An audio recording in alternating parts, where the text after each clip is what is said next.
വർഗീയവും വംശീയവുമായ പല എലമെൻസും കൂട്ടിക്കൊഴിച്ചുണ്ടാക്കിയ ഒരു മാനുഷിക ദുരന്തത്താൽ നേറുകയാണ് ഇന്ന് മണിപ്പൂർ. മണിപ്പൂരിലെ സംഘർഷാവസ്ഥ 80 ദിവസങ്ങൾ പിന്നിടുമ്പോൾ മണിപ്പൂർ സംഘർഷത്തെക്കുറിച്ച് ശരിയായ പ്രചരണങ്ങളും പല കുപ്രചരണങ്ങളും കേരളത്തിലും ഇന്ത്യയിലും പല ഭാഗത്തും പ്രചരിക്കുകയാണ്. ഈ ഒരു സാഹചര്യത്തിൽ മണിപ്പൂർ 2 വട്ടം സന്ദർശിച്ച ഫാദർ ഡോക്ടർ ജോൺസൺ തേക്കടിയിൽ ഇന്ന് നമ്മോടൊപ്പം ചേരുന്നു.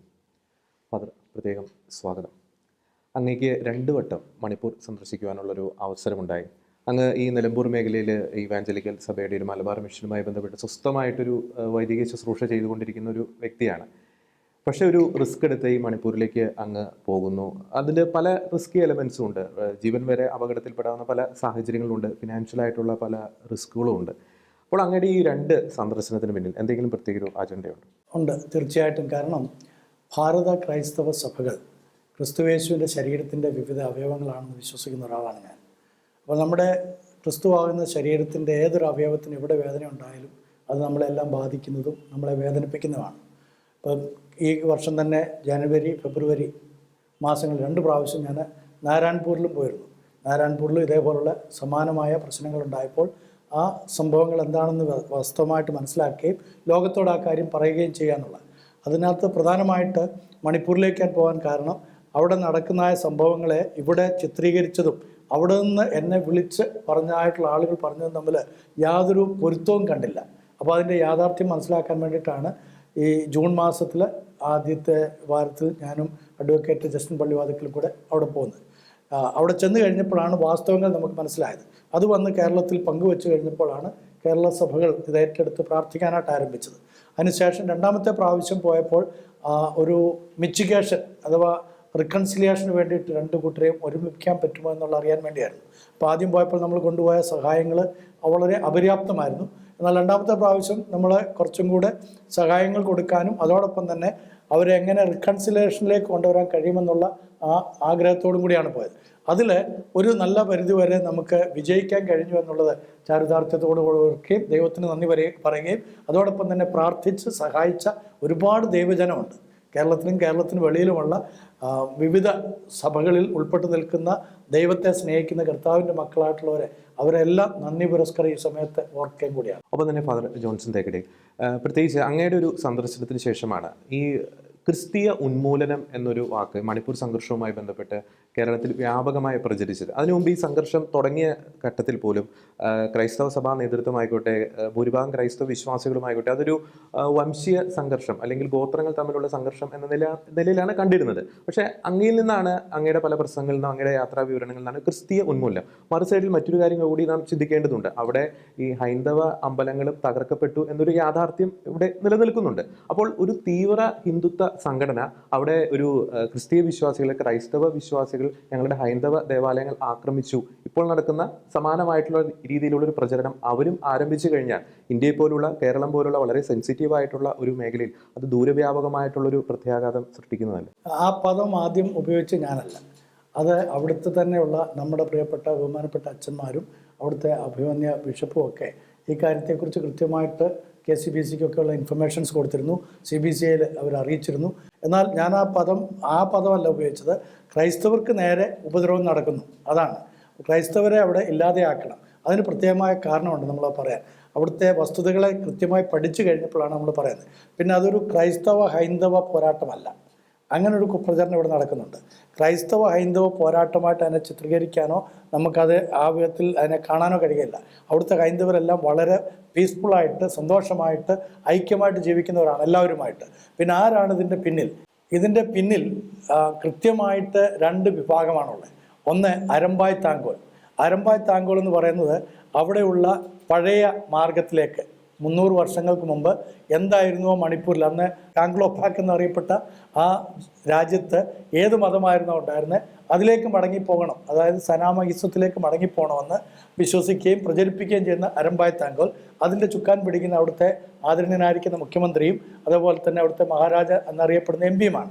അപ്പോൾ അവർ 2 പേരും ഇതിന് ചുക്കാൻ പിടിക്കുകയും അതിന് വേണ്ടിയിട്ട് ആളുകളെ സജ്ജരാക്കുകയും ചെയ്യുന്നു. എന്നാൽ നമ്മുടെ പ്രമോദ് സിംഗിൻ്റെ നേതൃത്വത്തിൽ 2003 മുതൽ അവിടെ ആരംഭിച്ചായിട്ടുള്ള മേത്തി ലീപ്പുൺ എന്ന് പറയുന്നതായിട്ടുള്ള ഒരു സംഘടന, അത് സംഘപരിവാറിനോട് ചേർന്ന് നിൽക്കുന്ന ഒരു സംഘടനയാണ്. അപ്പോൾ അവർ രണ്ട് കൂട്ടരുമാണ് ശരിക്കും ക്രൈസ്തവരെ ടാർഗറ്റ് ചെയ്തുകൊണ്ട് പ്രവർത്തിച്ചത്.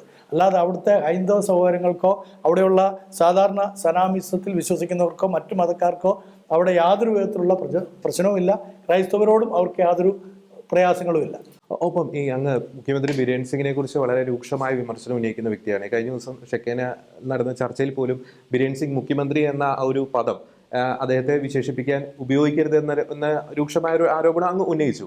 പലപ്പോഴും അങ്ങയുടെ പല വീഡിയോസിലും അങ്ങ് പറയുന്നുണ്ട് ഈ മുഖ്യമന്ത്രി ബിരേൻ സിംഗിന്റെ നേതൃത്വത്തിൽ വളരെ കാൽക്കുലേറ്റഡ് ആയിട്ട് മാസങ്ങൾക്ക് മുമ്പ് തന്നെ ഈ ഒരു കലാപത്തിനുള്ള ഒരു ബാക്ക്ഗ്രൗണ്ട് അല്ലെങ്കിൽ ഒരു ആസൂത്രണം നടത്തി എന്ന് പറയുന്നുണ്ട്. പക്ഷെ നമുക്കറിയാം മണിപ്പൂർ സംസ്ഥാനത്തിന്റെ ഒരു അഡ്മിനിസ്ട്രേഷനെ സംബന്ധിച്ചിടത്തോളം ഈ മണിപ്പൂർ ഭരണത്തിൽ കുക്കി MLA-മാരുണ്ട്, നാഗ MLA-മാരുണ്ട്. അതിനേക്കാളൊക്കെ ഉപരി അതിന്റെ ഉദ്യോഗസ്ഥ വൃന്ദത്തിലെ കീ പോയിന്റ്സിൽ ഈ കുക്കി ഉദ്യോഗസ്ഥരാണുള്ളത്. പ്രത്യേകിച്ച് ഈ കലാപം തുടങ്ങുന്നതിന് തൊട്ടു മുമ്പ് അവിടെ കുക്കി DGP ആയിരുന്നു അവിടെ പോലീസിനെ ഭരിച്ചിരുന്നത്.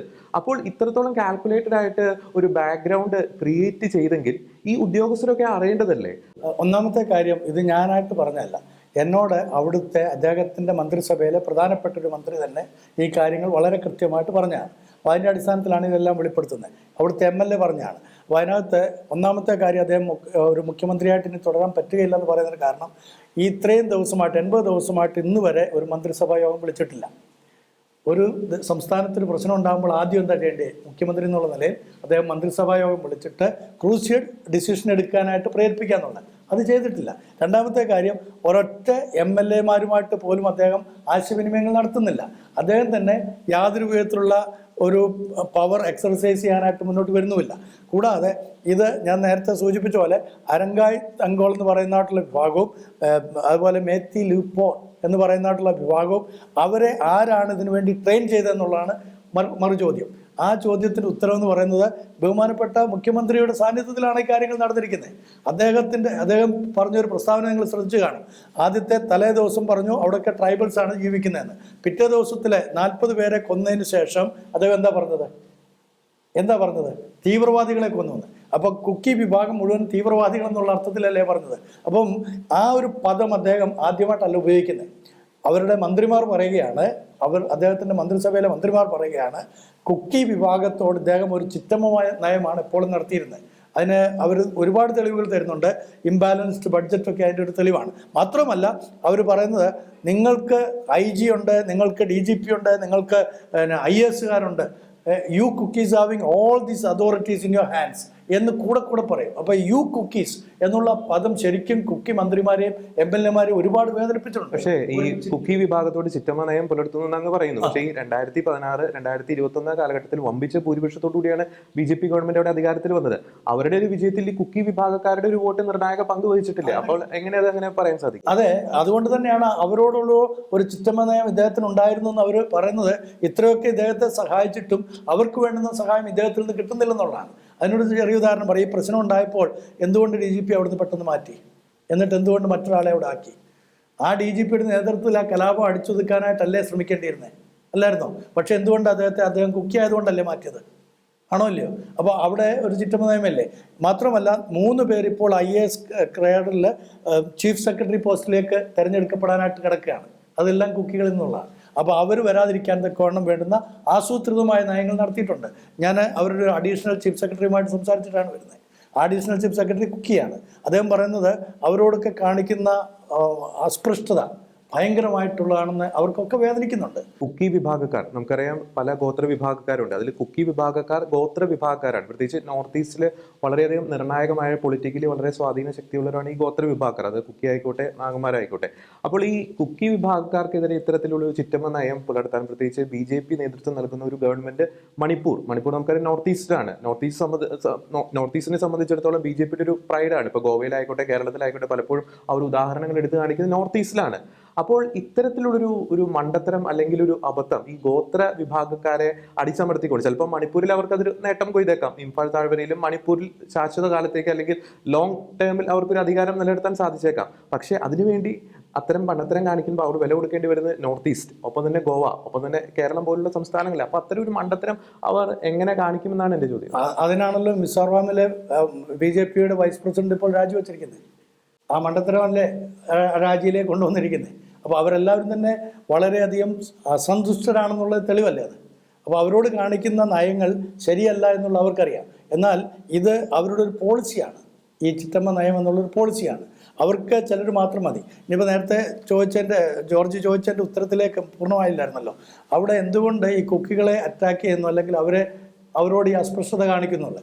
അതിനൊരു പ്രധാനപ്പെട്ട കാരണം ഞാൻ മനസ്സിലാക്കിയത്, അവിടുത്തെ പ്രവർത്തനങ്ങളെ എല്ലാം വിലയിരുത്തിയതുകൊണ്ടും ആളുകളുമായിട്ട് സംസാരിച്ചപ്പോൾ മനസ്സിലായത്, ഈ കുക്കികൾ വളരെ കൃത്യമായി ഈ ഗോസ്പലൈസേഷനിൽ ഇൻവോൾവ് ചെയ്യുന്നവരാണ്.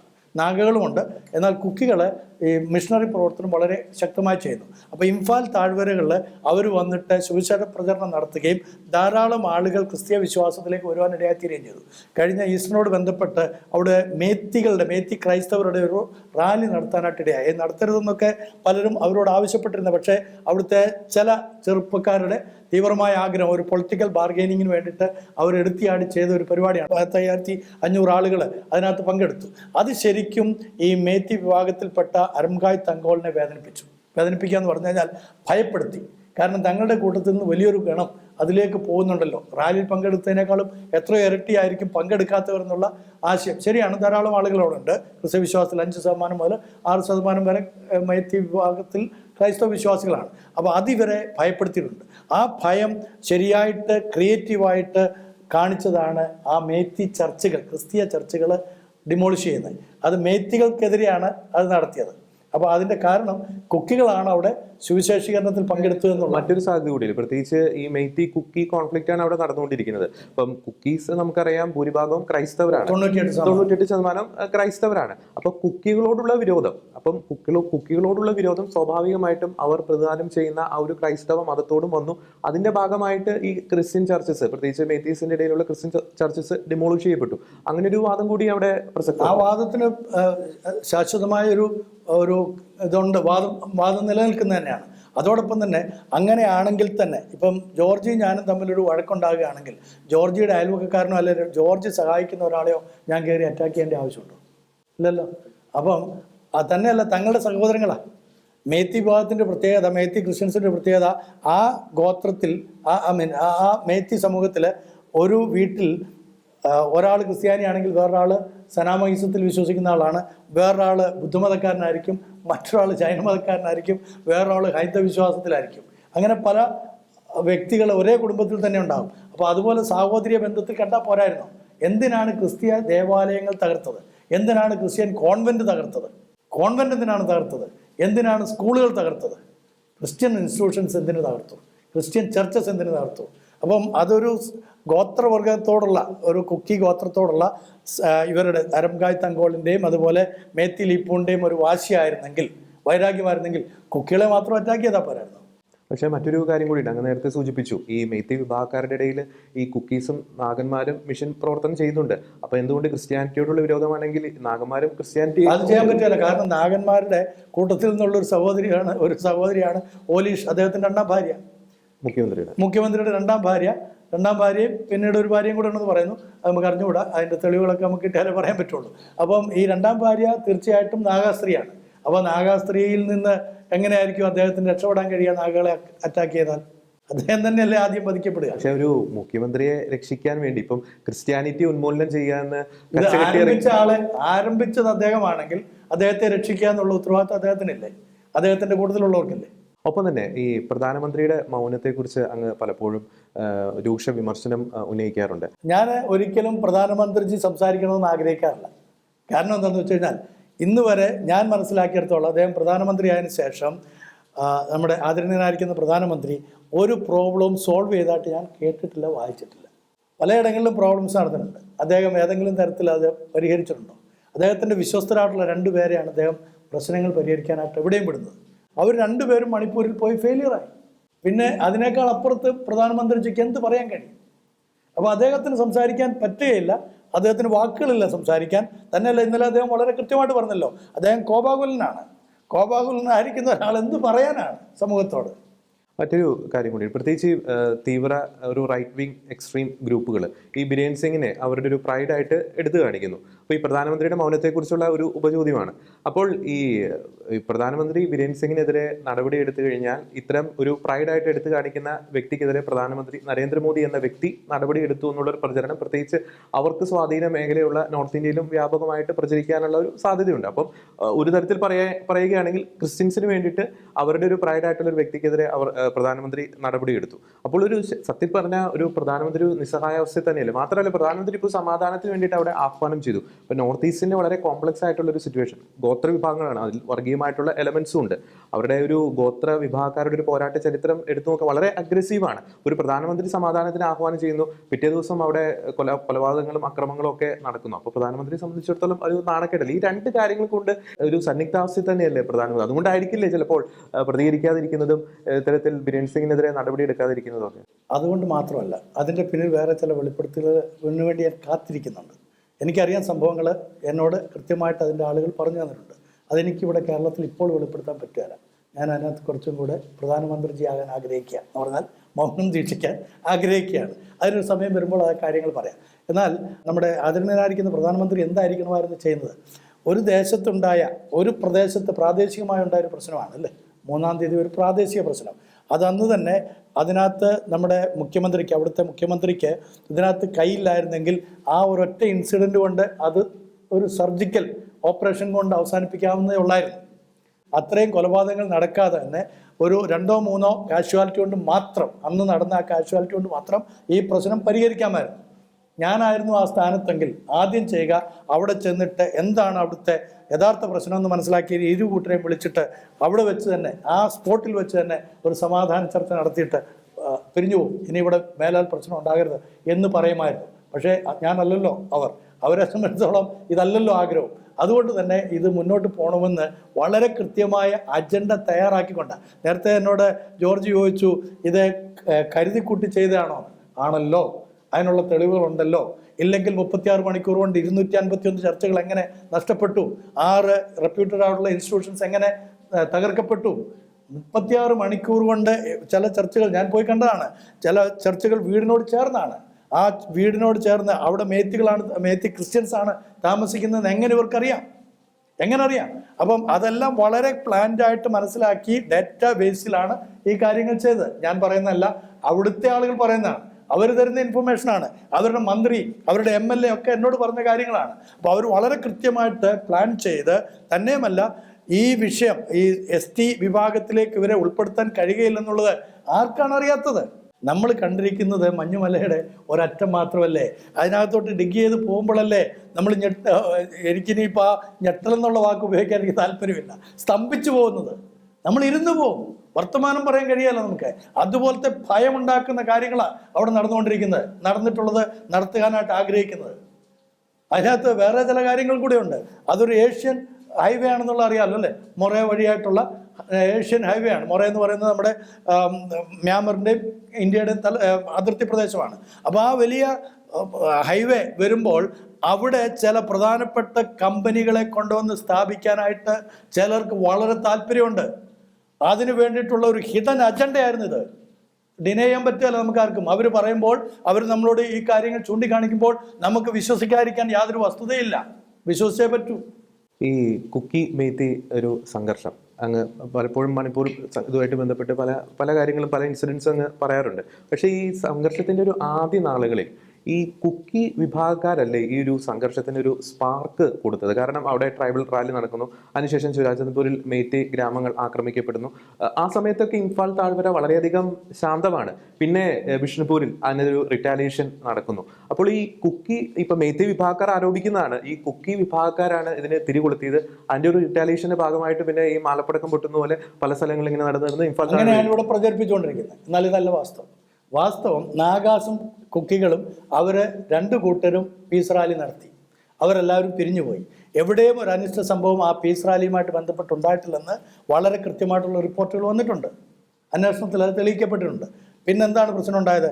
ചുരാചാൻപൂരിൻ്റെയും അതേപോലെ ബിഷ്ണുപൂരിൻ്റെയും സമീപ പ്രദേശത്ത് അവിടെ ഒരു വലിയ ഇതുണ്ട്, ആംഗ്ലോ കുക്കി വാറിൻ്റെ ഒരു വലിയ ബോർഡുണ്ട്.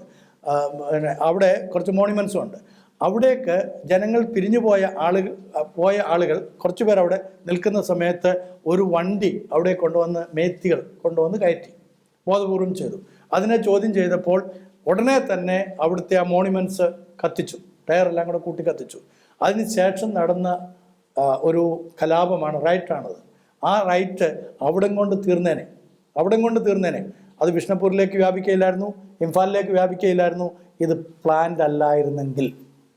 ഇത് പ്ലാൻഡ് ആയതുകൊണ്ടും തന്നെയല്ല, ഈ കുക്കികൾ ഒരിക്കലും ഇത് പ്രതീക്ഷിച്ചില്ല, ഇങ്ങനത്തെ ഒരു റൈറ്റ് അവർ പ്രതീക്ഷിച്ചില്ല. അതുകൊണ്ട് അവരുടെ ഭാഗത്തു നിന്ന് ഒരു റിട്ടാലിയേഷനുള്ള സാധ്യതയും ആ സമയത്തില്ലായിരുന്നു. അവരുടെ ആയുധങ്ങളെല്ലാം നേരത്തെ തന്നെ സറണ്ടർ ചെയ്യിച്ചാണ് അവിടെ സർവേ നടത്തിയിരുന്നതിന് മുമ്പ്. അപ്പം ഇതെല്ലാം കൂടെ നമ്മൾ ചേർത്ത് വായിക്കുമ്പോൾ നമുക്ക് കൃത്യമായിട്ട് മനസ്സിലാക്കാൻ കഴിയും, ഇതൊന്നും ഓൾ ഓഫ് എ സഡൻ ആകസ്മികമായിട്ടുണ്ടായതല്ല. ഇതിൻ്റെ പിന്നിൽ ഒരുപാട് നാളത്തെ ഹോംവർക്ക് നടന്നിരുന്നു. ആ ഹോംവർക്കിൻ്റെ പരിണത ഫലമാണ് ഇത്ര ഹീനമായിട്ടുള്ള, ഇത്ര നീചമായിട്ടുള്ള, ഇന്ത്യക്ക് ലോകത്തിൻ്റെ മുമ്പാകെ തലകുനിക്കേണ്ടി വന്ന ഒരു നാണം കെട്ട ദിവസങ്ങളായിട്ട് കഴിഞ്ഞ 80 ദിവസം കഴിയുന്നത്. എന്നിട്ടും ഒന്ന് ആലോചിച്ച് നോക്കി, ഞങ്ങൾ വിസിറ്റ് ചെയ്ത ഗ്രാമത്തിൽ നിന്നുള്ള 3 സ്ത്രീകളുടെ നഗ്നചിത്രങ്ങളാണ്. അതിലൊരു സ്ത്രീ താങ്കോൾ ഗ്രാമത്തിലേക്ക് വിവസ്ത്രയായിട്ട് ഒരു സഹോദരി 51 വയസ്സുകാരി ഓടി രക്ഷപ്പെട്ടതുകൊണ്ടാണ് അവരെ ബലാത്സംഗം ചെയ്യാതിരുന്നത്. മറ്റ് 2 പേരെ, ആ ഗ്രാമത്തിൻ്റെ വേറൊരു ദുരന്തം കൂടി ഉണ്ടായിട്ടുണ്ട്. ആ ഗ്രാമത്തിൽ ഇവർ വന്ന് പെട്രോൾ ഒഴിച്ച് തീ കത്തിച്ചപ്പോൾ 7 പേര് അവിടെ മരിച്ചതാണ്. 7 പേര് മരിച്ചിട്ട് ആ 7 പേർക്ക് ഒരു ശവസംസ്കാരം കൊടുക്കാൻ കഴിഞ്ഞില്ലെന്ന് മാത്രമല്ല, നായ്ക്കൾ വന്ന ശവശരീരങ്ങൾ പിന്നീട് ഭക്ഷിച്ചു. ആ അവസ്ഥ ഉണ്ടായിരുന്നൊരു ഗ്രാമം. ഞങ്ങൾ ഷെക്കിന TV അവിടെ പോയതാണ്.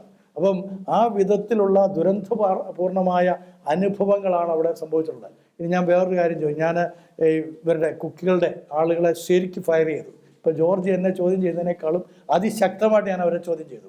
കാരണം അവർ ക്രിസ്തീയ വിശ്വാസികളാണ്. ഒരു ക്രിസ്തീയ പട്ടക്കാരൻ എന്നുള്ള നിലയിൽ എൻ്റെ റൈറ്റാണ് അവരെ ചോദ്യം ചെയ്യാന്നുള്ളത്. അതിനുള്ള ധാർമ്മികത എനിക്കുണ്ട്, ദൈവം തമ്പുരാൻ തന്നിട്ടുണ്ടെന്ന് വിശ്വസിക്കുന്ന ഒരാളാണ്. തെറ്റാര് ചെയ്താലും, ക്രിസ്തീയ വിഭാഗത്തിൽ നിന്ന് ആര് ചെയ്താലും അത് തെറ്റാണെന്ന് പറയാനുള്ള ആർജവം എനിക്കുണ്ട്, ദൈവത്തിൻ്റെ കൃപ ഉണ്ട്.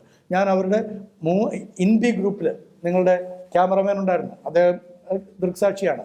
അതിനുശേഷം മൊറയിൽ ചെന്നിട്ട് ഞാൻ ഇതേ കാര്യം ഹിൽ ട്രൈബൽ കൗൺസിലിൻ്റെ നേതാക്കന്മാരോട് ഞാൻ ചോദിച്ചു, നിങ്ങൾ അട്രോസിറ്റീസ് കാണിച്ചില്ലേ, നിങ്ങൾ മേത്തികളെ ഉപദ്രവിച്ചില്ലേ എന്ന് ചോദിച്ചപ്പോൾ അവർ വളരെ കൈകൂപ്പിക്കൊണ്ട് പറഞ്ഞു, ഫാദറെ, ഞങ്ങൾ അവരുടെ വീടുകൾ കത്തിച്ചിട്ടുണ്ട്. അത് അപലപിക്കേണ്ട കാര്യം തന്നെയാണ്. ഞാൻ അപലപിച്ചു. അത് അവർ പറഞ്ഞു അതെന്തുകൊണ്ടാണെന്നുള്ളത് ഞങ്ങളോട് ചോദിച്ചു കഴിഞ്ഞാൽ ഞങ്ങൾക്ക് മറുപടിയുണ്ട്. കാരണം അവരവിടെ താമസിക്കുകയാണെങ്കിൽ ഞങ്ങൾക്ക് പിന്നെ അവിടെ താമസിക്കാൻ പറ്റുകയില്ല. ഞങ്ങളുടെ കോളനിയുമായിട്ട് ബന്ധപ്പെട്ട് കിടക്കുന്ന കോളനികളാണ്. അവിടെ അവർ താമസിക്കുകയാണെങ്കിൽ രാത്രികളിൽ പിന്നെ ഞങ്ങൾ ആരും കാണുകയില്ല. ആ ഒരു ഭയം ഞങ്ങൾക്കുണ്ടായിരുന്നുകൊണ്ട് അവരെ ആരെയും ശരീരത്തിനൊരു പോറൽ പോലെ ഏൽപ്പിക്കാതെയാണ് ഞങ്ങൾ അവർക്ക് സാധനങ്ങൾ എടുത്തു കൊണ്ടുപോകാനുള്ള അനുവാദം കൊടുത്തിട്ട് വീടുകൾക്കെത്തി. ഞാൻ അതിനെ അപലപിച്ചു, വളരെ ശക്തമായി പറഞ്ഞു, ഇത് റിറ്റാലിയേഷൻ എന്ന് പറയുന്നത് നിങ്ങൾക്കുള്ളതല്ല, ഇത് നിങ്ങൾക്ക് ചെയ്യാൻ പാടില്ല. അപ്പം അവർ പറഞ്ഞു വാറിൻ്റെ സമയത്ത് അങ്ങനെ. ഞാൻ പറഞ്ഞു വാറാണെങ്കിലും യേശു കർത്താവ് ക്രൂശിക്കപ്പെടാനായിട്ട് പോയ സമയത്ത് കർത്താവ് ഉദ്ദേശിച്ചിരുന്നെങ്കിൽ ഒരു സൈന്യത്തെ തന്നെ ഇറക്കത്തില്ലായിരുന്നു. പക്ഷെ തന്നെ ശകാരിച്ചിട്ട് പകരം ശകാരിക്കാതെയും തന്നെ ഉപദ്രവിച്ചിട്ട് പകരം ചെയ്യാതെയും ന്യായമായി വിധിക്കുന്നവൻ്റെ കയ്യിൽ കാര്യം ഫലമേൽപ്പിക്കത്ര ചെയ്തെന്ന് നിങ്ങൾ വായിച്ചിട്ടില്ലേ എന്ന് ചോദിച്ചു. അവർ സമ്മതിച്ചു, അവർ ക്ഷമ പറഞ്ഞു.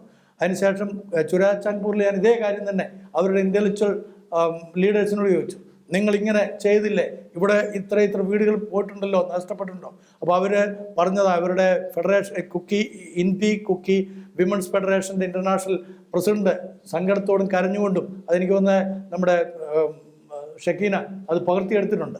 അവർ പറഞ്ഞു, ഞങ്ങൾ എങ്ങനെയാണ് അവരെ സംരക്ഷിച്ചതെന്നുള്ളത് വിവരിക്കാമെന്ന് പറഞ്ഞിട്ട് 3 മേത്തി സഹോദരങ്ങൾ, ഇവരുടെ മകള് ഡോക്ടറാണ്, അവിടെ നിൽക്കുകയാണ്. ആ സമയത്താണ് കലാപം ഉണ്ടാകുന്നത്. കലാപം ഉണ്ടായപ്പോൾ ആ 3 പേരെ അകത്തേക്ക് വിളിച്ച് അവരെ ഷട്ടറിട്ട് സംരക്ഷിച്ചു. രാത്രി വെളുപ്പാങ്കാലത്ത് 3:30 മണിക്ക് പോലീസ് സ്റ്റേഷനിൽ പോയി പോലീസുകാരെ കൊണ്ടുവന്ന് ഇവരെ രക്ഷപ്പെടുത്തിയ അനുഭവം പറഞ്ഞു. 950 സ്ത്രീകളെ ഇവർ തന്നെ, ഈ സഹോദരിമാരെല്ലാവരും കൂടെ ചെന്ന് അവരുടെ വണ്ടികളിൽ കൊണ്ടുപോയി രക്ഷപ്പെടുത്തിയ കാര്യം പറഞ്ഞു. എന്നിട്ട് അവർ തിരിച്ചൊരു ചോദ്യം ചോദിച്ചു, എന്നാൽ ഞങ്ങളുടെ ഒരൊറ്റ പെൺകുട്ടിയെപ്പോലും അവർ സ്പെയർ ചെയ്തില്ല, അവരെ അവിടുത്തെ സ്ത്രീകൾ തന്നെ അവിടുത്തെ പുരുഷന്മാർക്ക്, ചെറുപ്പക്കാർക്ക് ഞങ്ങളുടെ കുഞ്ഞുങ്ങളെ എറിഞ്ഞു കൊടുത്തില്ലേ, ഞങ്ങളുടെ കുഞ്ഞുങ്ങളുടെ മാറിടം കടിച്ചു പറിച്ചിട്ടില്ലേ എന്ന് ചോദിച്ചു.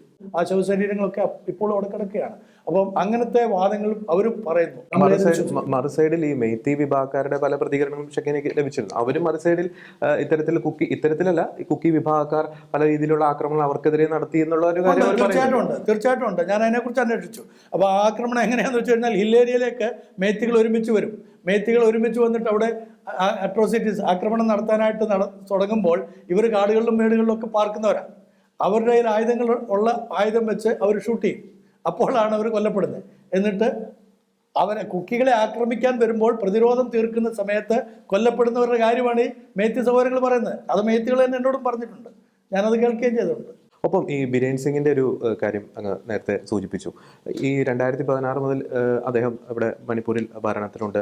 ആ സമയത്തൊക്കെ ഒരു പക്ഷേ ഇത്രത്തോളം ഒരു വിദ്വേഷം ഈ കുക്കി വിഭാഗത്തോടോ അല്ലെങ്കിൽ ഒരു ക്രൈസ്തവ വിശ്വാസത്തോടോ അദ്ദേഹത്തിന് ഉണ്ടായിരുന്നില്ല. പക്ഷേ വളരെ പെട്ടെന്ന് ഈ 2023 ഈ ഒരു വർഷത്തിൽ, അതിനു മുമ്പ് മാസങ്ങൾക്ക് മുമ്പ് അതിൻ്റെ ഒരു പ്ലാനിങ് നടന്നു എന്ന് അങ്ങ് പറയുന്നുണ്ട്. പക്ഷെ ഇത്രത്തോളം ഒരു തെറ്റായ ചിന്താഗതിയിലേക്ക്, ഒരു ക്രൂരമായ ഒരു മൈൻഡ് സെറ്റിലേക്ക് വളരെ പെട്ടെന്ന് അദ്ദേഹം മാറാനുള്ളൊരു കാരണം എന്താ? അതിൻ്റെ കാരണം 2003 അവിടെ നടന്ന ഒരു സർവേ ആണ്. ഞാനതൊന്നും നേരത്തെ ഒരിക്കൽ നമ്മൾ പറഞ്ഞു തന്നു. അവിടെ പെട്രോളിയം ഉൽപ്പന്നങ്ങളുടെ ലഭ്യതയെക്കുറിച്ച് വളരെ കൃത്യമായൊരു പഠനം നടത്തിയിട്ടുണ്ട്. ആ സ്ഥലങ്ങളിൽ ഇവർക്കാർക്കും തന്നെ സ്ഥലം വാങ്ങിക്കാൻ പറ്റുകയില്ല. ഹില്ലേരികളെല്ലാം തന്നെ ട്രൈബൽസിനുള്ളതാണ്. നമ്മുടെ ഭരണഘടന അവർക്ക്. പക്ഷേ ആ സർവേയിൽ ഈ നാഗ ഏരിയസിലും സർവേ നടന്നിട്ടുണ്ട്. ഉണ്ട്. നാഗ കുക്കിയല്ല. ഈ നാഗാസ് പറയുന്നതെല്ലാം അവർക്ക് ഉള്ള ലാൻഡാണ്. കുക്കികൾ പിന്നീട് വന്നതാണെന്ന് അവർ തമ്മിൽ അങ്ങനത്തെ ഒരു ചെറിയ വാഗ്വാദങ്ങളുണ്ട്. ഞങ്ങൾ അതിനെക്കുറിച്ച് സംസാരിച്ചിട്ടുണ്ട്. അപ്പോൾ അങ്ങനെയുള്ള ആ സ്ഥലത്തെ ഇവർക്ക് സ്ഥലം ഒക്യുപ്പൈ ചെയ്യണം.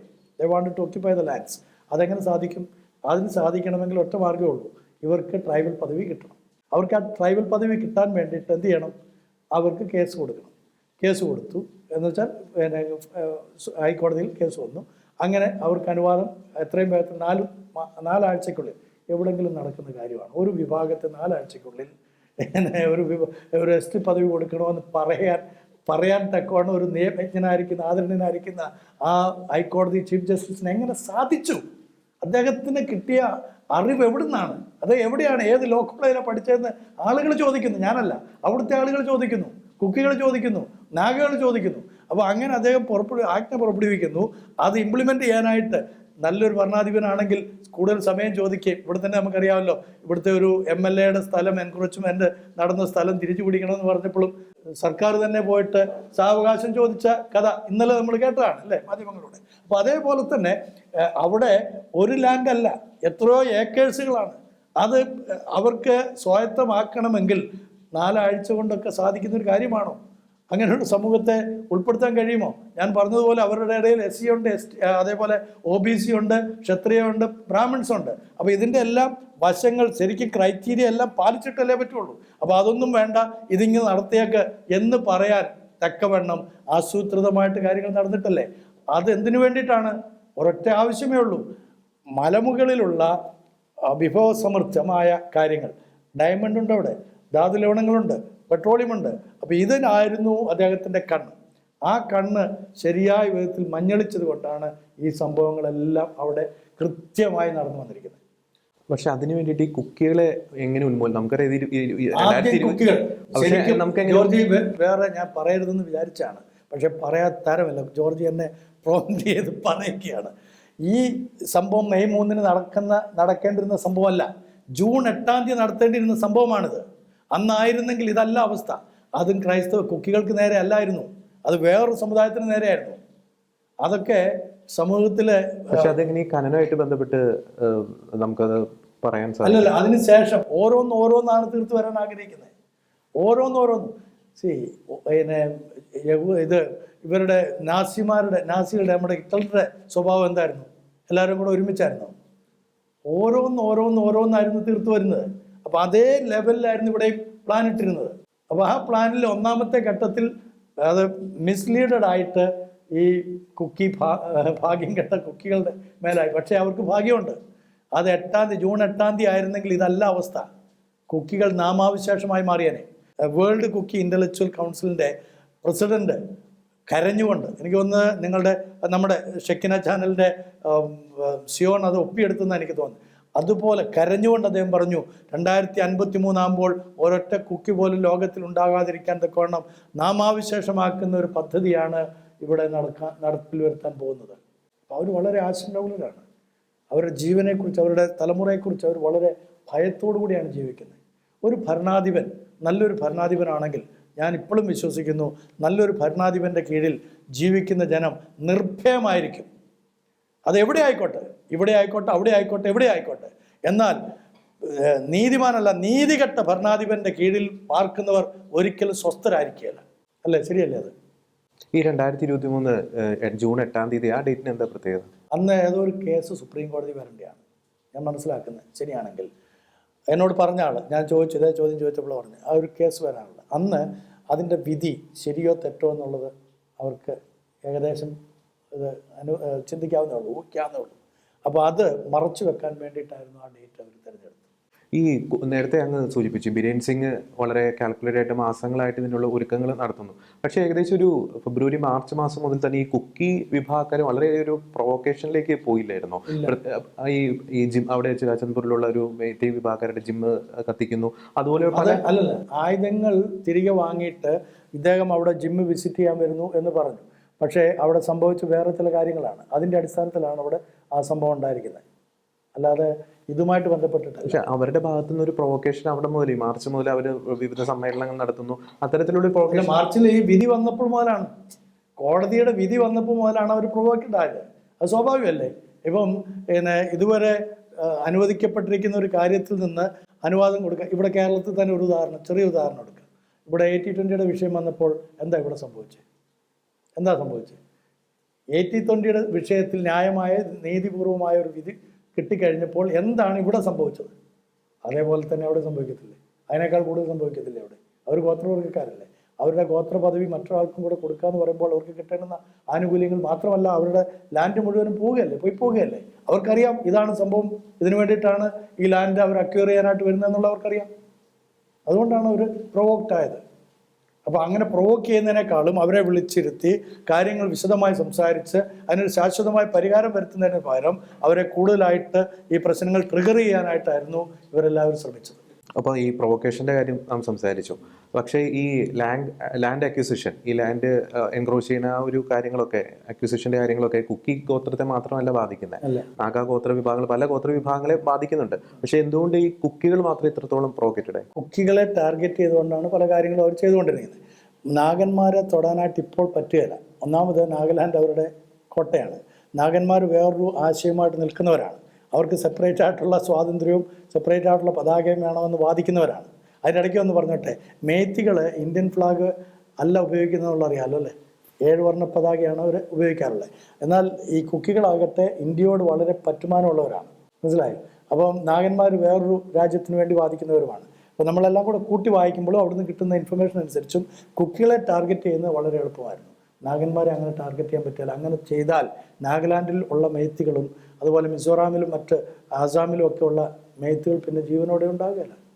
ഒരു കാര്യം കൂടിയുണ്ട്, ഈ കുക്കി വിഭാഗത്തിൽപ്പെട്ട DGPയെ ഈ കലാപം തുടങ്ങുന്ന ആ ഒരു പോയിന്റ് ഓഫ് ടൈമിൽ വരെ എന്തുകൊണ്ട് നിലനിർത്തി? അതിനു മുമ്പ് തന്നെ അദ്ദേഹത്തിന് വേറൊരു പൊസിഷനിലേക്കോ അല്ലെങ്കിൽ അദ്ദേഹത്തെ മറ്റൊരു സർവീസിലേക്കോ അങ്ങനെ ആ രീതിയിൽ അങ്ങനെ ചെയ്യുകയായിരുന്നെങ്കിൽ അവർക്ക് പെട്ടെന്ന് തന്നെ അത് മണത്തറിയാൻ കഴിയുമായിരുന്നു.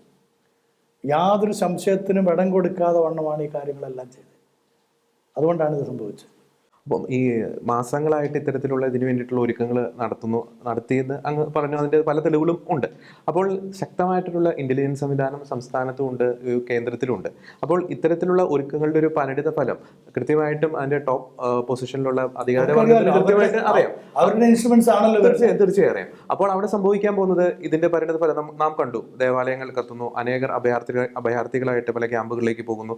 ഈ കഴിഞ്ഞ ദിവസം പുറത്തു വന്ന തരത്തിൽ നഗ്നരാക്കി തെരുവിലൂടെ നടത്തപ്പെട്ട സ്ത്രീകളുടെ വീഡിയോ, ഇനിയും അതുപോലത്തെ പല വീഡിയോസും പുറത്തു വരാനുണ്ട്. അപ്പോൾ ലോകത്തിന് മുന്നിൽ ഇന്ത്യ അപമാനിക്കപ്പെടുന്ന ഒരു സാഹചര്യത്തിലേക്കാണ് നീങ്ങുന്ന അവർക്കറിയാം. പക്ഷേ ഇന്ത്യയുടെ പ്രധാനമന്ത്രി നമുക്കറിയാം ഒരു ഗ്ലോബൽ ലീഡർ എന്ന തരത്തിലേക്ക് ഉയർന്നു വന്നുകൊണ്ടിരിക്കുന്ന, നോബൽ സമ്മാനം പോലും റെക്കമെൻഡ് ചെയ്യുന്ന രീതിയിലേക്കൊക്കെ പല വാർത്തകളും നാം കേട്ടു. അപ്പോൾ ഇതിൻ്റെ എല്ലാം പരിണിത ഫലം അറിഞ്ഞുകൊണ്ട് തന്നെ ഇതിനെല്ലാം ഒരു മൗനാനുവാദം നൽകി, അല്ലെങ്കിൽ ഇതെല്ലാം അറിഞ്ഞുകൊണ്ട് തന്നെ ഇതിന് ഒരു അനുവാദം നൽകി, മൗനാനുവാദം നൽകി എന്നൊക്കെ പറയുന്നതിലൊരു യുക്തിയുണ്ടോ? യുക്തി സഹജമായിട്ടുള്ള ഒരു കാര്യം ഞാൻ പറയാം. ഒന്നാമത് ഈ വിഷയം ഇത്രയും വഷളാകുമെന്ന് ഇവരാരും വിചാരിച്ചില്ല. അതിൻ്റെ കാരണം അവരാദ്യം തന്നെ കുക്ക്ഡ് സ്റ്റോറീസ് പ്രചരിപ്പിച്ചു ലോകത്തിൽ മുഴുവനും. നമ്മുടെ കേരളം തന്നെ ഉദാഹരണം എടുക്കാം. കേരളത്തിൽ എത്ര ദിവസങ്ങളാണ് ഇത് ഗോത്ര വിഭാഗങ്ങൾ തമ്മിലുള്ള പ്രശ്നമാണെന്ന് പറഞ്ഞ് ഇവിടെ ഇല്ലേ വ്യാജ വാർത്ത വ്യാപാരികൾ ഇപ്പോഴും ആ ഹോൾസെയിൽ വ്യാപാരികളിൽ നിന്ന് റീറ്റെയിലായിട്ടുള്ള നമ്മുടെ കൂട്ടത്തിലുള്ള റീറ്റെയിലേഴ്സും അത് സെല് ചെയ്തുകൊണ്ടിരിക്കുകയാണ്. അപ്പോൾ അന്ന് എത്ര ശക്തമായിട്ടായിരുന്നു. അപ്പോൾ അത് എവിടെ നിന്നാണ് വരുന്നത്? ഇപ്പോൾ ഇന്നലെ തന്നെ അവിടെ ഈ സംഭവം നടന്നിട്ട് അറസ്റ്റ് ചെയ്യപ്പെട്ടവരിൽ റോഹിന്ത്യൻ മുസ്ലിംസ് ആണെന്ന് പറഞ്ഞിട്ട് ഇവിടെ വാർത്തകൾ പ്രചരിപ്പിച്ചുകൊണ്ടിരിക്കുന്നു, ഉണ്ടോ ഇല്ലയോ? അപ്പം ഇതേപോലെ കുക്ക്ഡ് സ്റ്റോറീസ് വളരെ കൃത്യമായിട്ട് എല്ലാ മേഖലകളിലേക്ക് അയക്കുകയും എല്ലാ വാർത്താ മാധ്യമങ്ങളും നിരോധിക്കുകയും ചെയ്യുമെന്ന് പറഞ്ഞു കഴിഞ്ഞാൽ ഇൻ്റർനെറ്റ് ഇല്ലാതായി. അവർക്ക് ആവശ്യമുള്ള വാർത്തകൾ മാത്രം ചമച്ചു. ഇപ്പോഴും നിങ്ങൾ ഇംഫാൽ താഴ്വരയിൽ ചെന്ന് കഴിഞ്ഞാൽ, ഇംഫാലിൽ കൂടെ അല്ലെങ്കിൽ വിഷ്ണുപൂർ അങ്ങനെയുള്ള പ്ലെയിൻ ലാൻഡിൽ കൂടെ സഞ്ചരിച്ചു കഴിഞ്ഞാൽ അവിടെ നമുക്ക് കാണാൻ കഴിയുന്നത് അവിടെ ഒരിക്കൽ പോലും മറ്റുള്ളവരുടെ വാർത്തകൾ കിട്ടുന്നില്ല. അവർക്ക് ആവശ്യമുള്ള വാർത്തകൾ അവർ ചമയ്ക്കുകയും അത് വിതരണം ചെയ്യുകയും ചെയ്യുന്നതുകൊണ്ട് മറ്റുള്ളവരോട് ഭയങ്കര അരിശമാണ്. കുക്കിയെന്ന് കാണുകയോ കേൾക്കുകയോ ചെയ്തു കഴിഞ്ഞാൽ ആ വ്യക്തിയെ ഇല്ലായ്മയും. ഞാനവിടെ ഉള്ള സമയത്ത് ഒരു നാഗ ലേഡി, അവർക്കൊരു ചെറിയ മാനസിക പ്രശ്നമുള്ള സ്ത്രീയാണ്. ആ സ്ത്രീ കുക്കി ലേഡിയാണെന്ന് ധരിച്ചുകൊണ്ട് ഈ മേത്തി വിഭാഗത്തിൽപ്പെട്ട ആളുകൾ അതിനെ കൈയും കാലും ആദ്യം വിരലുകൾ മുറിച്ചെടുത്തു, പിന്നീട് അതിനെ ഓരോ ഭാഗങ്ങൾ അംഗഛേദം വരുത്തി മുഖം വികൃതമാക്കി കൊന്നുകളഞ്ഞു. ഇല്ലേ, നിങ്ങളൊക്കെ വായിച്ചാണല്ലോ. അപ്പോൾ ഇത്രമാത്രം വൈരാഗ്യം എവിടുന്നാണ് വരുന്നത്? ഈ 80 ദിവസമായിട്ട് ഒരാളുടെ മനസ്സിൽ നിന്ന് മറ്റൊരാളെക്കുറിച്ച് വൈരാഗ്യം മാറുന്നില്ലെങ്കിൽ അതിൻ്റെ അർത്ഥം എന്താണ്? അത്രത്തോളം തീക്കണ്ടം ഇങ്ങനെ കൊടുത്തുകൊണ്ടിരിക്കുകയാണ്, തീക്കനലുകൾ കൊടുത്തുകൊണ്ടിരിക്കുകയാണ്. അത് ഈ മാധ്യമങ്ങളിലൂടെ ആവശ്യത്തിനുള്ള ഇത് കൊടുത്തുകൊണ്ടിരിക്കുക. നമ്മൾ അവിടുത്തെ പത്രം വായിച്ചു കഴിഞ്ഞാൽ നമുക്ക് മനസ്സിലാക്കാൻ കഴിയും. അവിടെ എല്ലാം പോസിറ്റീവ് വാർത്തയാണ്, അവർക്ക് യോജ്യമായ വാർത്തകളാണ്. ആ വാർത്തകൾ പടച്ചു വിട്ടിട്ട് ലോകത്തോടും ഇതേ വാർത്തകൾ കൊടുത്തുകൊണ്ടിരിക്കുമ്പോൾ ഇത് അവിടം കൊണ്ട് അവസാനിക്കുമെന്ന് വിചാരിച്ചു. നിർഭാഗ്യവശാൽ ചില പ്രിയപ്പെട്ടവരൊക്കെ അവിടെ നമ്മുടെ ആളുകൾ, സത്യസന്ധരായിട്ടുള്ള ആളുകൾ വന്ന് ഇവിടെ പറയുകയും പിന്നീട് നമ്മളതിനെ അന്വേഷണ ത്വരയോടുകൂടെ പോവുകയും പല മാധ്യമങ്ങൾ ഈ രഹസ്യങ്ങളെല്ലാം പുറത്തോട്ട് കൊണ്ടുവരികയും ചെയ്തിട്ടുണ്ട്. അതാണ് സംഭവിച്ചത്. അതിൻ്റെ കൂടുതൽ ഒന്നുകൂടി പറഞ്ഞോട്ടെ. നമ്മളൊരു കാര്യം എപ്പോഴും ഓർക്കണം, ജോർജി ആരായിരുന്നാലും, ഞാനായിരുന്നാലും, ജോർജി ആയിരുന്നാലും, പ്രധാനമന്ത്രിജി ആയിരുന്നാലും, ഹോം മിനിസ്റ്റർജി ആയിരുന്നാലും, ആരായിരുന്നാലും കടുവയുടെ പുറത്ത് യാത്ര ചെയ്യുമ്പോൾ ഒരു ദിവസം ഈ കടുവ തിരിച്ച് കടിക്കുമെന്ന് നമ്മൾ ഓർത്തോണം. ഈ മെയ്തേയ് വിഭാഗക്കാരെ കുറിച്ച്, പ്രത്യേകിച്ച് ഈ കുക്കി വിഭാഗക്കാർക്കെതിരെ മെയ്തേയ് വിഭാഗത്തിലെ എക്സ്ട്രീം ഗ്രൂപ്പുകൾ ചെയ്യുന്ന അതിക്രമങ്ങൾ, അപ്പോൾ അതുകൊണ്ട് തന്നെ ആ വാർത്തകൾ കേൾക്കുമ്പോൾ, ഇപ്പോൾ പ്രത്യേകിച്ച് കേരളത്തിലായിക്കോട്ടെ, ഈ മണിപ്പൂർ കലാപത്തെ സംബന്ധിച്ച് മെയ്തേയ് വിഭാഗം അല്ലെങ്കിൽ മെയ്തേയ് സമുദായം എന്ന് കേൾക്കുമ്പോൾ തന്നെ പലരുടെയും മനസ്സിലൊരു രോക്ഷമാണ്, പ്രത്യേകിച്ച് ക്രൈസ്തവ വിശ്വാസികളുടെ ഇടയിൽ.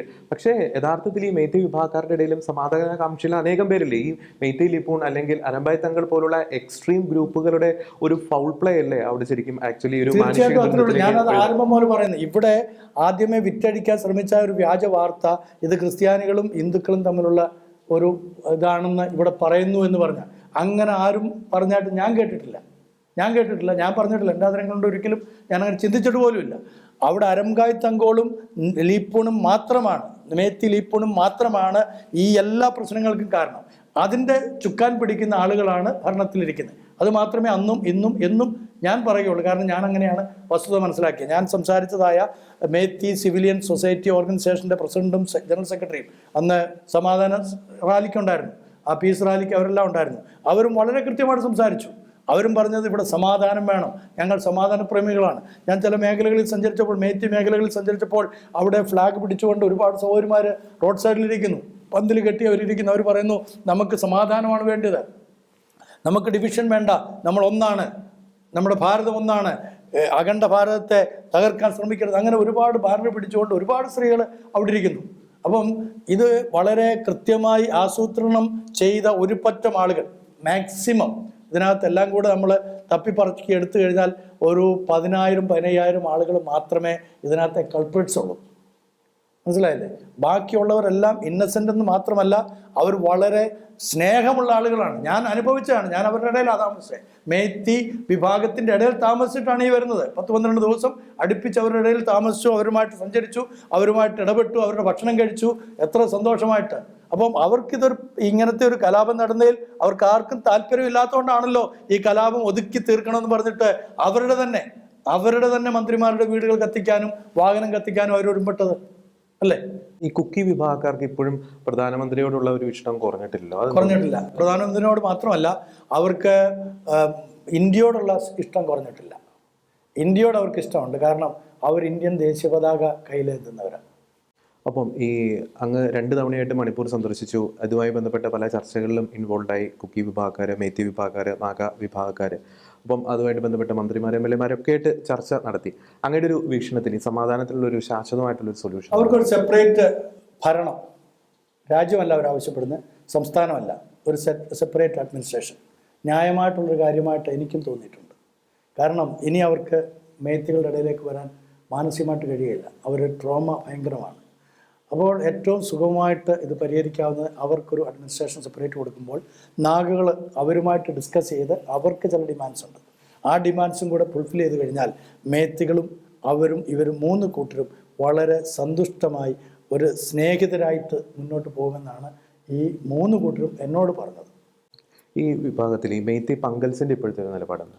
അവർ വളരെ ഈ കാര്യത്തിലൊന്നും മിണ്ടുന്നില്ലെന്നുള്ളതാണ്.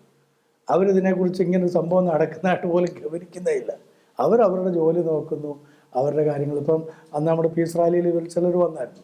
ഞാൻ ജസ്റ്റ് അവരുമായിട്ട് ഇങ്ങനത്തെ തൊപ്പിയൊക്കെ കണ്ടുകൊണ്ട് പോയി സംസാരിച്ചപ്പോൾ അവർ, ഞങ്ങൾ ഇതിനകത്ത് നിരപരാധികളാണ്, നമ്മൾ പറഞ്ഞാലൊന്നും തീരുന്ന പ്രശ്നമല്ലല്ലോ, ഞങ്ങളിവിടെ ഞങ്ങളുടെ കാര്യങ്ങൾ നോക്കി ജീവിക്കും. That's all. അപ്പോൾ തന്നെ പ്രധാനമന്ത്രി നരേന്ദ്രമോദി ഈ കുക്കീസിനൊപ്പമാണ് എന്നുള്ളൊരു പ്രചരണം വളരെ ശക്തമാണ്. അങ്ങനെ ഒപ്പം എന്നുള്ളതല്ല, കുക്കികൾക്ക് എതിരല്ല എന്നുള്ളൊരു പ്രചരണമാണുള്ളത്. അവരും അത് വിശ്വസിക്കുന്നുണ്ട്.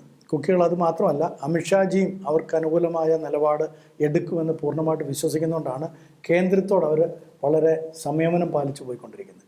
ആ ഒരു പ്രതീക്ഷ അവർക്കുണ്ട്. അത് അവരുടെ എല്ലാ ടോക്കിലും നമുക്ക് കേൾക്കാനും കഴിയും. അതുകൊണ്ട് ഞാൻ പറഞ്ഞു, ഒരു നിഷ്പക്ഷ നിലപാടിൽ നിൽക്കുകയാണെങ്കിൽ നമുക്ക് ഈ കാര്യങ്ങൾക്ക് പരിഹാരം ഉണ്ടാക്കാൻ പറ്റും. അഗ്രസീവ് മൂഡിലേക്ക് പോയി കഴിഞ്ഞാൽ സാധിക്കുകയില്ല. സാധിക്കേണ്ടിയിരുന്നത് ഒരു 2 ആഴ്ചയ്ക്കുള്ളിൽ തന്നെ ബിരാൻ സിംഗിനെ മാറ്റിക്കൊണ്ട്, അല്ലെങ്കിൽ അദ്ദേഹത്തെ വേറെ ചുമതല കൊടുത്തുകൊണ്ട് അവിടെ പ്രസിഡൻഷ്യൽ റൂൾ കൊണ്ടുവരികയായിരുന്നെങ്കിൽ ഇത് amicably we could have settle down it. അത് ചെയ്തില്ല. അപ്പം ഈ മെയ്തേ വിഭാഗക്കാരെ സംബന്ധിച്ചിടത്തോളം അവർ മുഖ്യമന്ത്രി ബിരേൻ സിംഗിനൊപ്പമാണ്.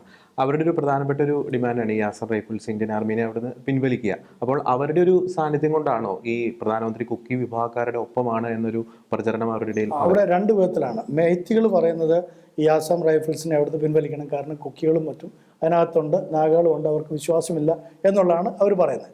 എന്നാൽ മറ്റവർ പറയുന്നത് ഈ മണിപ്പൂർ പോലീസ് കമാൻഡോസിനെ പിൻവലിക്കണം. കാരണം ഈ മണിപ്പൂർ പോലീസ് കമാൻഡോസിൽ യഥാർത്ഥ കമാൻഡോസ് അല്ലാത്ത ഈ ലിപ്പൂൺസും അതുപോലെ ഈ അരംകായ് തങ്കോലും അവരുടെ യൂണിഫോം ധരിച്ചുകൊണ്ട് വന്ന് കലാപങ്ങൾ നടത്തുന്നുവെന്ന് അവർ വിശ്വസിക്കുന്നു. അപ്പോൾ അതുകൊണ്ട് അവർ ഭയപ്പെടുകയാണ്. മൊറയിൽ ഞാനത് കണ്ടതാണ്, നേരടിയായി കണ്ട ഒരു അവസ്ഥയാണ്. അവരുടെ ഭയം ഞാൻ കണ്ടതാണ്. കണ്ണുകളിൽ മാത്രമല്ല, അവരുടെ ജീവിതത്തിൽ തന്നെ ആ ഭയം ഞാൻ കണ്ടു. ഒരു പിറ്റ്സ് വരുന്ന പോലെയാണ് ഈ ഇവരെ കമാൻഡോസിനെ കാണുന്ന സമയത്തുണ്ടാകുന്നത്. അപ്പോൾ അവർ അത്രത്തോളം ഭയപ്പെടുന്നുണ്ട്. അതുകൊണ്ടാണ്. എന്നാൽ ഇതിനകത്തുള്ള ഇവരെ പിൻവലിച്ചാൽ, 2 പടകളെയും പിൻവലിച്ചാൽ ഉണ്ടാകുന്നത് മേത്തികൾ കയറി കുക്കീസിനെ കണ്ടമാനം ഉപദ്രവിക്കും. ആസാം റൈഫിൾസിനെ പിൻവലിച്ചാൽ മാത്രമല്ല, ഇപ്പോൾ തന്നെ ആസാം റൈഫിൾസിന് മുന്നോട്ട് പോകാൻ കഴിയാതെ വണ്ണം പല മേഖലകളും ബ്ലോക്ക് ചെയ്തുകൊണ്ടിരിക്കുകയാണ്. വേറൊരു കാര്യം കൂടെ, അങ്ങനെ ബ്ലോക്ക് ചെയ്യാൻ സ്ത്രീകളെ കിട്ടുന്ന എവിടെ നിന്നാണെന്ന് നിങ്ങളുടെയൊക്കെ ഒരു ചോദ്യം സാധാരണ ചോദിക്കാറുണ്ട്. അതിന് പങ്കെടുത്തില്ലെങ്കിൽ, അങ്ങനെയുള്ള മീറ്റിങ്ങുകളിൽ പങ്കെടുത്തില്ലെങ്കിൽ 500 രൂപ ഫൈനാണ് ഓരോ കുടുംബത്തിന്. ഈ എക്സ്ട്രീം ഗ്രൂപ്പുകൾക്ക്, ഈ മേത്തി ലിപ്പൂണിനും അതുപോലെ അരുമുഖായ് തങ്കോളിനും അവർ കൊടുക്കണം. ഓരോ പ്രദേശത്ത് ഓരോരുത്തരാണ് വാഴുന്നത്, അവർക്ക് കൊടുക്കണം. അതുകൊണ്ട് ഇവർ പോവുകയാണ്. നമ്മളിവർക്ക് സഹായം ചെയ്യാനായിട്ട് പോയി. മേത്തി സഹോദരിമാർ നമ്മളോട് ആവശ്യപ്പെട്ടതനുസരിച്ച് പോയി പണമൊക്കെ കൊടുത്ത് സഹായം ചെയ്തു. പല സഹായങ്ങളും നമ്മൾ സാധനങ്ങളൊക്കെ മേടിച്ചു കൊടുത്തു. അപ്പോൾ അവരോട് നമ്മൾ ചോദിച്ചു, നിങ്ങൾ എന്തിനാണ് ഈ പൈസ നേരം പറഞ്ഞു, എന്തിനാണ് ഈ സമരം ചെയ്യുന്നത്, ഇങ്ങനെ നിങ്ങൾ ബ്ലോക്ക് ആക്കുന്നതെന്ന് ചോദിച്ചപ്പോൾ അവർ പറഞ്ഞാണ്, ഞങ്ങൾ പങ്കെടുത്തില്ലെങ്കിൽ ഇതിൻ്റെ പിന്നിൽ ഞങ്ങൾ 500 രൂപ ഒരു കുടുംബം കൊടുക്കേണ്ടി വരും. ഞങ്ങൾ പങ്കെടുത്തു കഴിഞ്ഞാൽ അത് ഞങ്ങൾക്ക് തൊഴിലുറപ്പുമായിട്ട് ബന്ധപ്പെടുത്തി അത് സാധ്യതകളുമുണ്ട്. അപ്പോൾ ഒരു തൊഴിലും കൂടിയായത്. അപ്പോൾ തന്നെ ചേച്ചൻ നേരത്തെ പറഞ്ഞു രാഷ്ട്രപതി ഭരണത്തിൻ്റെ കാര്യം. നമുക്ക് ഈ രാഷ്ട്രപതി ഏറ്റവും ടോപ്പ് പൊസിഷനിൽ നിൽക്കുന്ന ഒരു ആളാണ്. അപ്പം അവിടെ രാഷ്ട്രപതി ഭരണം കൊണ്ടുവന്നു കഴിഞ്ഞാൽ അവിടെ അധികാരികളെ മാറുന്നുള്ളൂ, ഗ്രൗണ്ട് റിയാലിറ്റി അവിടെ സെയിം ആണ്. അപ്പം സഡൻ ഒരു ആക്ഷനിലേക്ക് അവിടെ സൈന്യത്തിനോ ആസാം റൈഫിൾസിനോ പോകണമെങ്കിൽ നേരത്തെ പറഞ്ഞു സ്ത്രീകളാണ് ഫ്രണ്ടിൽ നിൽക്കുന്നത്. അപ്പം അവരെ വെടിവെച്ച് അല്ലെങ്കിൽ അവിടെ ഒരു വെടിവെപ്പ് പോലെയുള്ള സംഗതികൾ വന്നു കഴിഞ്ഞാൽ ഇന്ത്യക്ക് തന്നെ, രാജ്യത്തിന് അതൊരു നാണക്കേടല്ലേ? അവിടെ ഒരു പരിമിതി ശരിക്കും പറഞ്ഞാൽ ഈ കേന്ദ്ര സർക്കാർ അല്ലെങ്കിൽ കേന്ദ്രം ഭരിക്കുന്ന പാർട്ടി നേരിടുന്നില്ലേ? അവിടെയാണ് നമ്മുടെ ചർച്ചകൾ വേണ്ടത് ജോർജ്. ഇത് ഷൂട്ടിംഗ് കൊണ്ടല്ലല്ലോ ഇത് തീർക്കണ്ടേ, ചർച്ചകൾ കൊണ്ടാണ്. അവരുടെ പ്രധാനപ്പെട്ട ആളുകളുമായി ചർച്ച ചെയ്ത് എന്താണ് അവരുടെ ആവശ്യങ്ങളെന്നും അതെങ്ങനെ പരിഹരിക്കാൻ കഴിയുമെന്നുള്ള, അതാണ് ഒരു ബുദ്ധിശാലിയായിട്ടുള്ള മന്ത്രി മുഖ്യമന്ത്രിയോ പ്രധാനമന്ത്രിജിയോ ഒക്കെ ചെയ്യേണ്ടിയിരുന്നത്.